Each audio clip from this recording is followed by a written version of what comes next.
it's really interesting hearing you talk and then me talk, because it's kind of like we have a connection, and I've given flowers to Richard before, so it's quite interesting having this kind of nice carryover.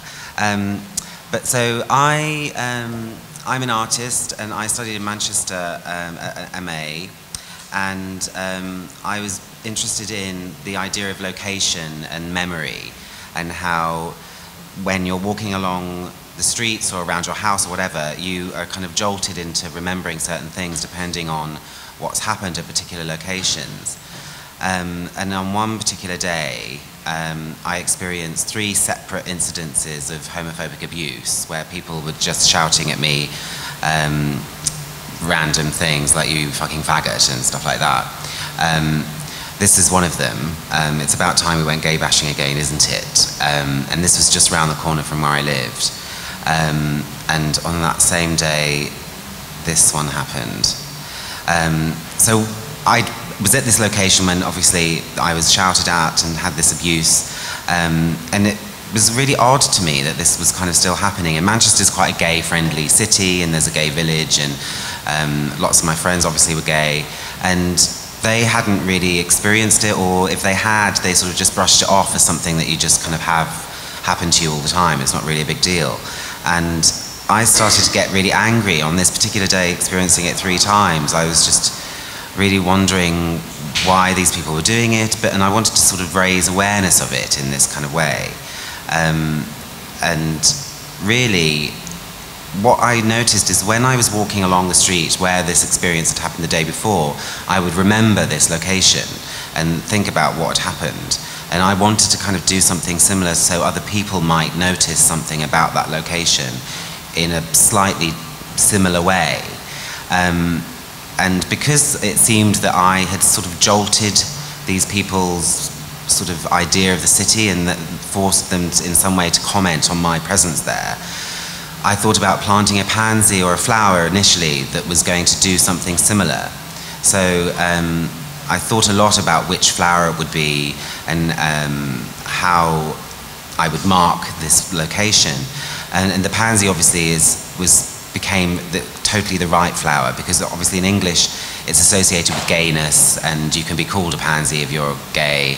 And the sort of origin of the flower, I've discovered later, actually is named pansy from the French penser, to think, because the head of the flower was seen to bow its head as if in deep thought. And it then became associated with sort of pensive or thoughtful men, and then to do with gay men. So I just then carried on planting pansies around Manchester where I'd experienced this abuse, and quickly put it on a blog. This is in 2005 or around that sort of time. And as soon as I put it on a blog, I got lots of attention, and lots of people started sort of talking to me about it and emailing me about it, and I became asked to do various different bits and pieces. But initially I was just sort of planting these pansies, and quite soon I was asked by Conflux Festival to come there. It was a festival about psychogeography, and it was lots of different artists and activists doing different things around New York. And I started looking into, obviously I hadn't experienced abuse there, but I went into the library and looked at the sort of high-profile locations of homophobic abuse. And in New York it was interesting because there was a sort of the verbal abuse that was sort of not seen as that important was on the decline, but what was on the rise was quite violent attacks and actually homophobically motivated murders. Someone called Edgar Garzon was killed in Queens a few years before I was there. So I planted a pansy for him and named it after him as a sort of dedication, which is the only difference in the way that I sort of document how I plant them, and how they are then presented. So I would, at this point, I'd started building a website, and every single time I planted a pansy, I'd name it after the abuse and post it on the website and then share it through my blog. And at that, before Facebook, I wasn't really doing that, of course. And so this is me planting pansies at Camden with an LGBT group. And Lou Hart here she had contacted the police, and asked them to help with the pansy project. And they came. You can just see a policeman in the background. He was escorting myself and some other people who were willing to plant pansies at these locations of abuse. And Lou Hart there was reading just some of the statistics. There was in Camden, in this borough in Camden, there was about 500 reported experiences of homophobic hate crime. Most of them are anonymous. But Lou was just reading the sort of abuse. This flower that you just saw me photographing was called Let's Kill the Batty Man. And these were just 5 symbolic plantings in Camden, because there were so many, I wouldn't have been able to plant 500. But it just, wherever I went, I just seemed to find all of these sort of locations and sort of memories and records of homophobic abuse. This one was planted for Charles Hasleden in Ramsgate. And there's a sort of connection with cruising as well, which is sort of like an interesting element of gay culture. But this area is on the seafront in Ramsgate, which is a quite sleepy British seaside town. But this area was this sort of partly neglected promenade. And this man, Charles Hasleden, was quite well known in the area, and he was beaten up and then thrown over this cliff, and his body was discovered at the bottom of this cliff. And I had no idea of this. In Ramsgate, it's such a sleepy seaside town, you just didn't have any association with that. But there's those sort of quite horrific stories of this. This is David Morley, who I planted a pansy for him. He survived a bombing in Soho in London when there was a series of 3 bombings, all to do with sort of hate crime, to do with sexuality and race. And a couple of people died in this bombing in this pub called the Admiral Duncan. He survived the bombing, and he was quite a well-known character in London. But a couple of years later, he was walking along the South Bank, and he was beaten because he was with a guy. He was beaten to death and died as a result of this homophobically motivated crime. And it was really interesting because subsequently, I'll come back to this flower because it's really sort of epic. I was also asked to do installations with pansies in terms of using all of these pansies to do something else, to think about what they could signify. And this was 2,000 pansies I placed outside Manchester Gallery in this line. I sort of named it Pansy, and each of these pansies was then going to be later given out to people to go and plant at their own experiences of homophobic abuse. And it was interesting because the festival, Queer Up North, that I was working with had managed to get me these 2,000 pansies. And it was quite early on in the project, so I didn't really have any idea of what I was going to do with them. And initially they were in Selfridge's window, sort of put on these steps, and then they were going to travel to the Manchester Gallery that just so happened to have an exhibition about gardening on inside. So the pansies all arrived and was put in a sort of square in front of the gallery. And I didn't really like it, and I wasn't really sure how I was going to deal with it. So that night I went to bed and had a dream of soldiers climbing up from the trenches and fighting some sort of battle. And the sort of phrase, a thin red line, came into my mind. And because obviously the first soldiers are the ones that are shot, so that's why it's called the thin red line. And so that kind of, I then thought of this kind of installation as being something like a thin pink line of pansies that was sort of delineating this building, that sort of had this sort of architectural reference, and it has become a sort of trope in my work where I use these sort of lines of pansies to delineate space and to reference this kind of a sort of war against homophobia. And shortly after this, after the David Morley pansy, I was asked to work with the London Lesbian and Gay Film Festival, and they used an image of a pansy. This is at the location where I'd planted the pansy for David Morley, but was photographed by somebody else. And they used the image for their poster, and it was all over the Tube in London. It was interesting because it was basically part of the beginnings of the Pansy Project being branded. And so people would see this flower, this image of the flower, associated with the festival. but wouldn't necessarily understand the meaning of what the pansy was. They would have to do some investigation in terms of what it signified. So as part of the festival, I was giving out pansies on one particular day to passers-by, and I would give them a card and give free pansies out and tell them that they could plant a pansy wherever they wanted, and it would become a sort of symbolic echo of what the Pansy Project is. And I also had 3,000 pansies that I placed around the South Bank and placed at the base of trees, and I made these sort of structures that I put pansies in at the bottom of bins, delineating the journey from the BFI, where the festival was, to where David Morley was killed under Hungerford Bridge. And again, people would walk past it and not necessarily see what was happening and what it was all about. So when I was talking about it, I would just explain the story. This was another similar installation of 2,000 pansies that was crossed a park in Liverpool. There was a body of a gay man found in a park in the sort of early 2000s. And he was never named because his family were contacted and he wasn't out to his family. So the police knew who he was and had identified him, but it was never released to the press. So as a result, it wasn't really ever sort of well known as a hate crime. It was just a sort of mysterious murder. And through Homotopia Festival, we sort of raised money and got the involvement from the police to help plant this line of pansies in this park.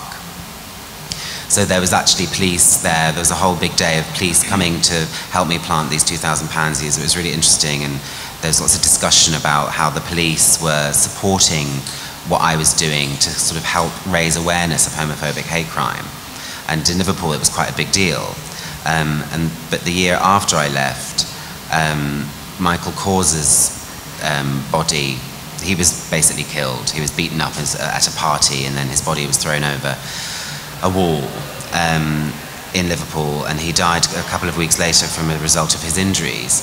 And because I'd been in Liverpool, and this is when Facebook had sort of was around and was beginning to be used a lot, there was a sort of rest in peace group, and lots of people were kind of asking me to go and plant pansies straight away after he died, which I didn't do. I waited for a year until I felt like it was appropriate for me to be an artist swooping in and making work about someone's death that was really so tragic. He was a 19-year-old hairdresser, and his family were really obviously devastated. But on the anniversary of his death, or around that time, I contacted his family and asked if they would mind if I planted a pansy at the site of where his body was found. And it was this really, really neglected sort of traffic island type thing, and it has barbed wire in it. It was just really depressing. And I went back and planted this pansy with their permission, and they were really touched by the idea and had heard about it through Facebook and wanted to come with me and plant the pansy. So it was literally his parents and me planting a pansy at the site of their son's death, which was really touching. And consequently, we've remained in touch, and the police wanted to mark it in another way. So this is their family home, and they had just had a drive replaced. So the police had asked if they would want to have some kind of garden that I could kind of contribute to. And we were trying to find a location in Liverpool, but there wasn't really anywhere that they could get permission to plant. So I ended up planting about 300 or 400 pansies in their garden. So it was marking the exit that their son would make every day. And it was also a sort of touching memorial to him, and because apparently he really loved flowers, and his family were really sweet. And apparently now this garden is filled with pansies because they self-seed. So that it was just a kind of really touching, sad story, and it's really sad when you're actually dealing with the families who have experienced such a loss. So these, can you see the titles from there? So this one's called Fucking Faggot. This is planted for someone else. So as this continued going on, people would tell me where they'd experienced abuse. This one is in Manchester. This is for someone called Scally Dandan, who was beaten up. That one's called Fucking Queer Cunt. This is called Fags. This is planted in Birmingham as part of another festival. It's called Punched. This is the one I planted in Birmingham. I exhibited the photographs in a small space in Berlin, and then again planted the pansy at this location. And the police came to make sure that I didn't do anything that I shouldn't do. And that's them in the background. I like it when the police are in the photograph because it sort of symbolizes their support. So, so this is sort of ongoing. I've been doing it for 7 years. And a couple of years ago, my brother is a landscape architect, gardener. And he asked if I would collaborate with him on a project for the RHS Hampton Court Flower Show. And I didn't really know what to make of it, but we sort of had a little chat about, basically this conceptual garden category in the flower show is wanting to explore art and gardening and the design and the way to communicate ideas through gardening. So we came up with this idea of creating this structure that was like a shattered paving slabs, all kind of being lifted from underneath with pansies, and we'd sort of submitted it thinking that we didn't have a chance, and we submitted it and we were accepted, and then we built the garden. So we had a very small budget, but we were able to get lots of the concrete in kind, and we managed to get the pansies, and it was a really sort of interesting process. And there was thousands of people, and there was lots of controversy from other people, because I basically had made this queer artwork, then taking it into sort of somewhere like the RHS flower show seemed to be quite controversial, and lots of the people that were involved were telling me that you're going to get a really weird reaction from the people, but actually all of the people who were notoriously like Camilla Parker Bowles goes there were really sort of open to it and really asking loads of questions and were really touched by it. And we actually ended up winning a gold medal in the best conceptual garden there. And it was sort of hailed as a big success. That's it in all in its glory. And so I just continue to plant pansies at the site of homophobic abuse. The Iris Robinson one, this is called There Can Be No Violent Act Apart from Homosexuality and Sodomy Than Sexually Abusing Innocent Children. She said this on the radio in Belfast. And so I was there as part of a festival and went to the location of the BBC to plant the pansy outside, and that one's got quite a lot of feedback. And so through the festival then kind of promotes the Pansy project and generates people to kind of submit locations that I then go and plant, sometimes anonymously, sometimes not.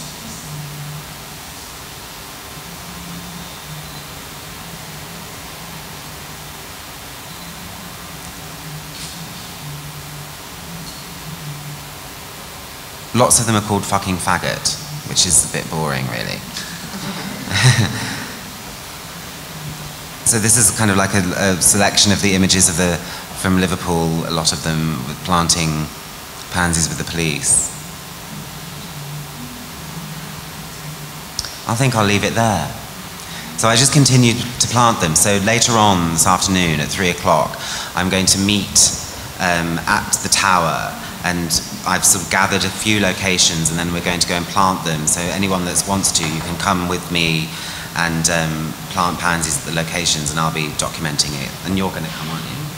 And you can just chat to us and pick our brains.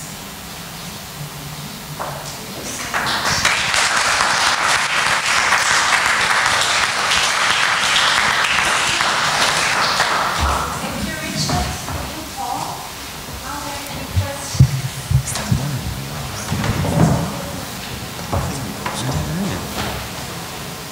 No questions?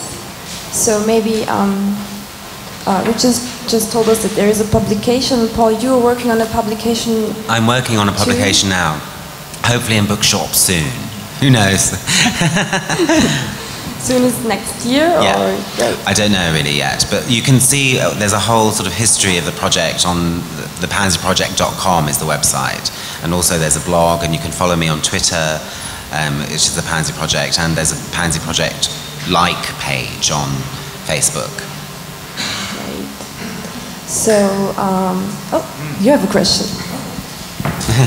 Well, I like to ask the audience, when I'm giving longer talks, are there any guerrilla gardeners here? No, okay. No. So you're all potential converts then. Who might go and do some guerrilla gardening now? Who can see the opportunity where they live? There we go, there's a hand. Two hands? That's about average conversion rate. Okay, well I'm encouraged. It is happening in Austria. I've met Austrian guerrilla gardeners. There's a great team in Vienna I've met. I've done some in Linz as well. Yeah? Yeah, good. It's... Yes, there's a question.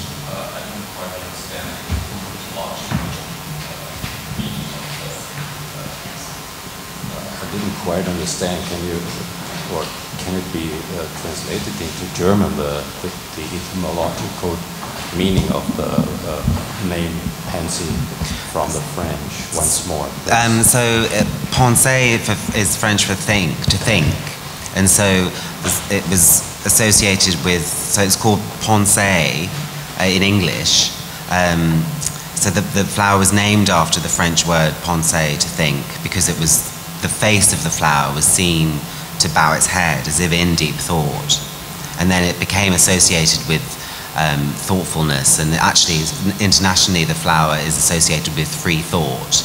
And so over time it became, you can be called ponce as a sort of a derogatory term, which refers to someone who is thoughtful or a bit effeminate. And so it's basically a term of abuse as well, but maybe not abuse, but sort of like disparaging comment about your masculinity if you're a ponce. Does that make it clearer? Yeah.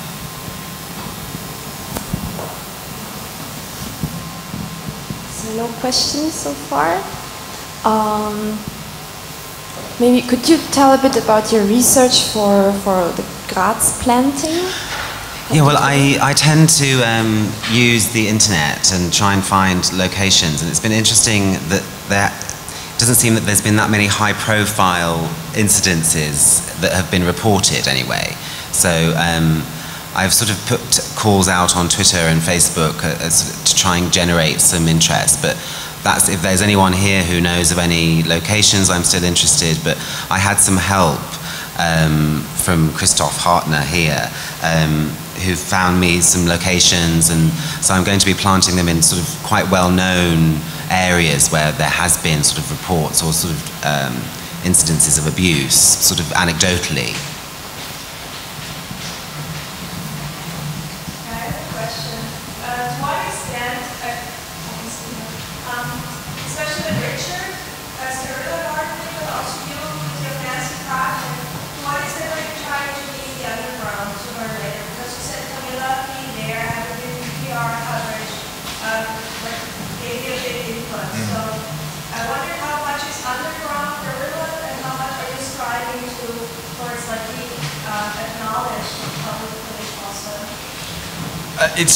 It's about, for me, getting people doing it. I want people to realise the potential in their immediate landscape and to get the benefits from that themselves and for others.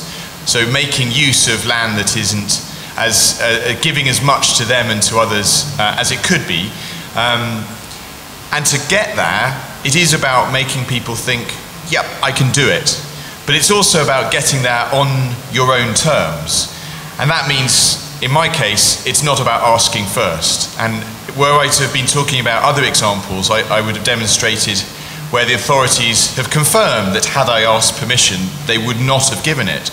Or other cases where, in doing it, the police have threatened us with arrest, but we've still managed to get away with it and continue to do it.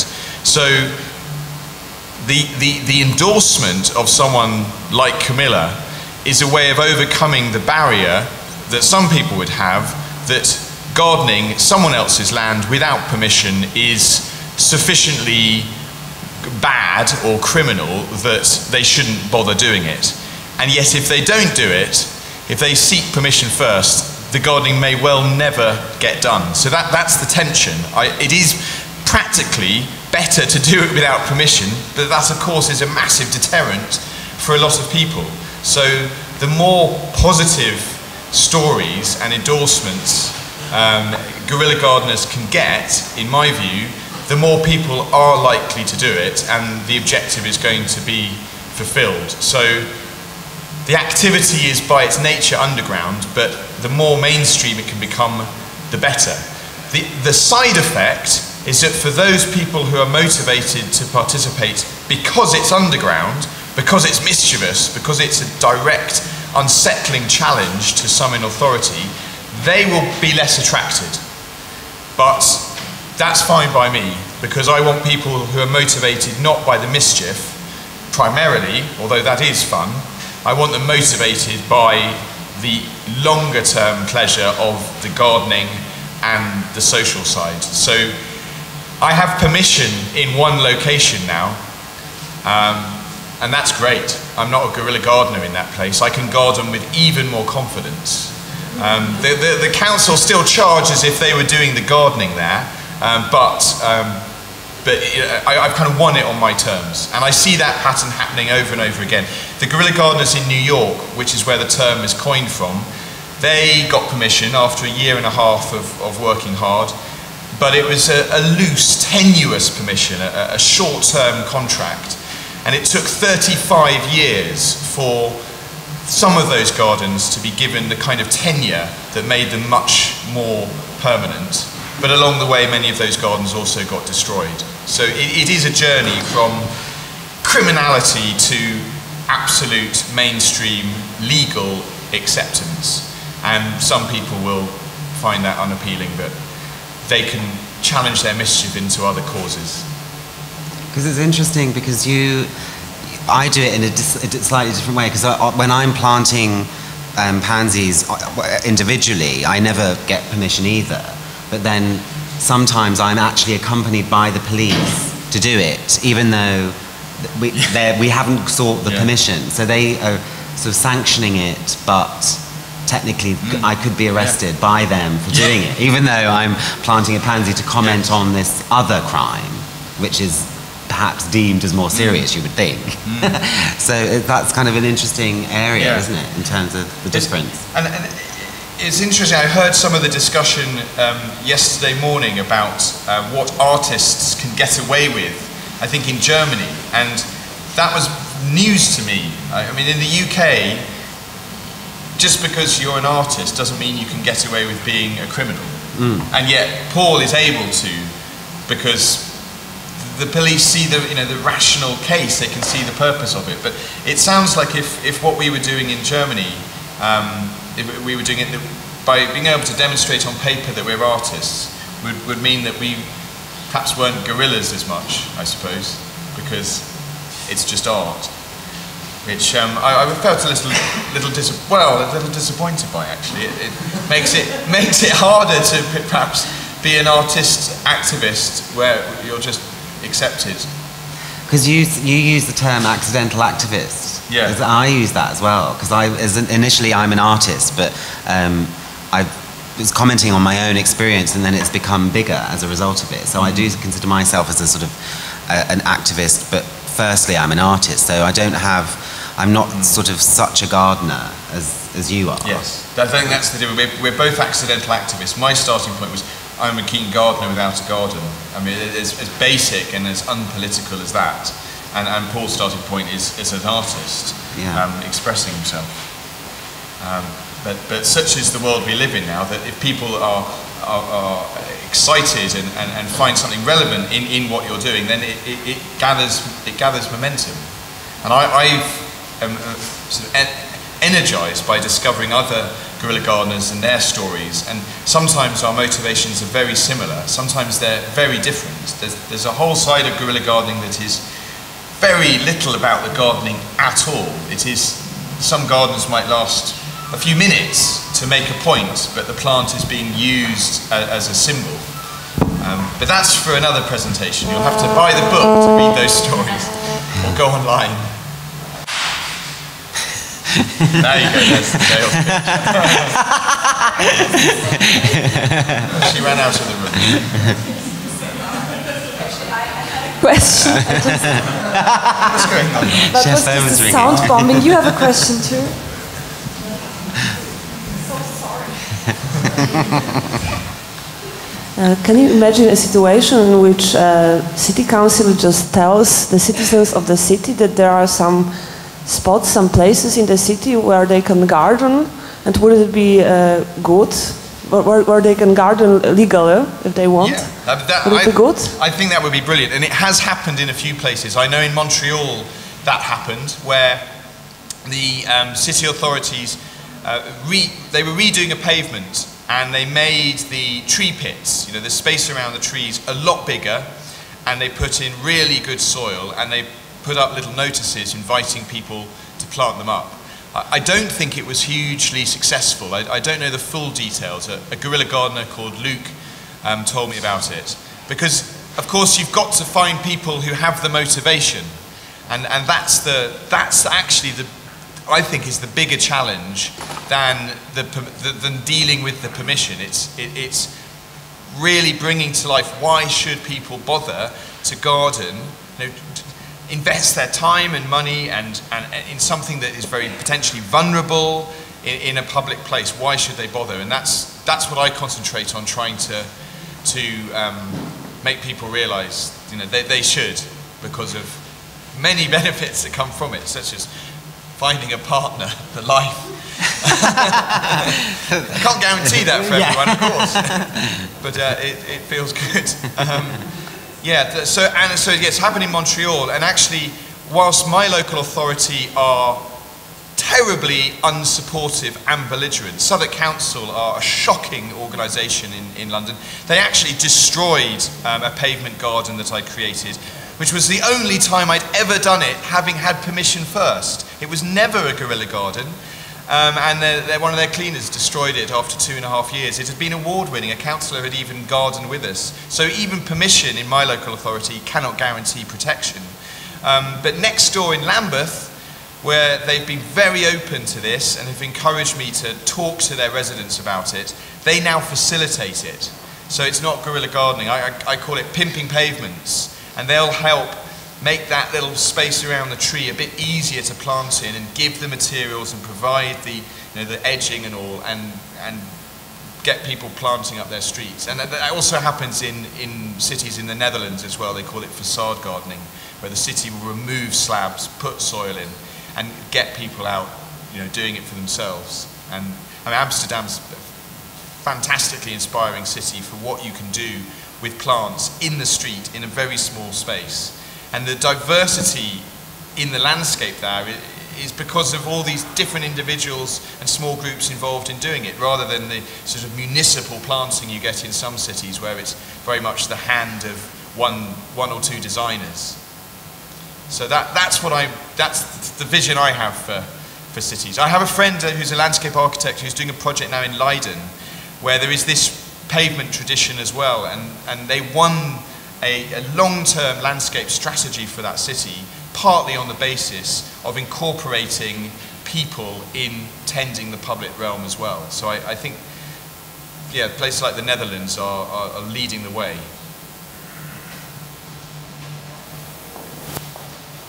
One last question.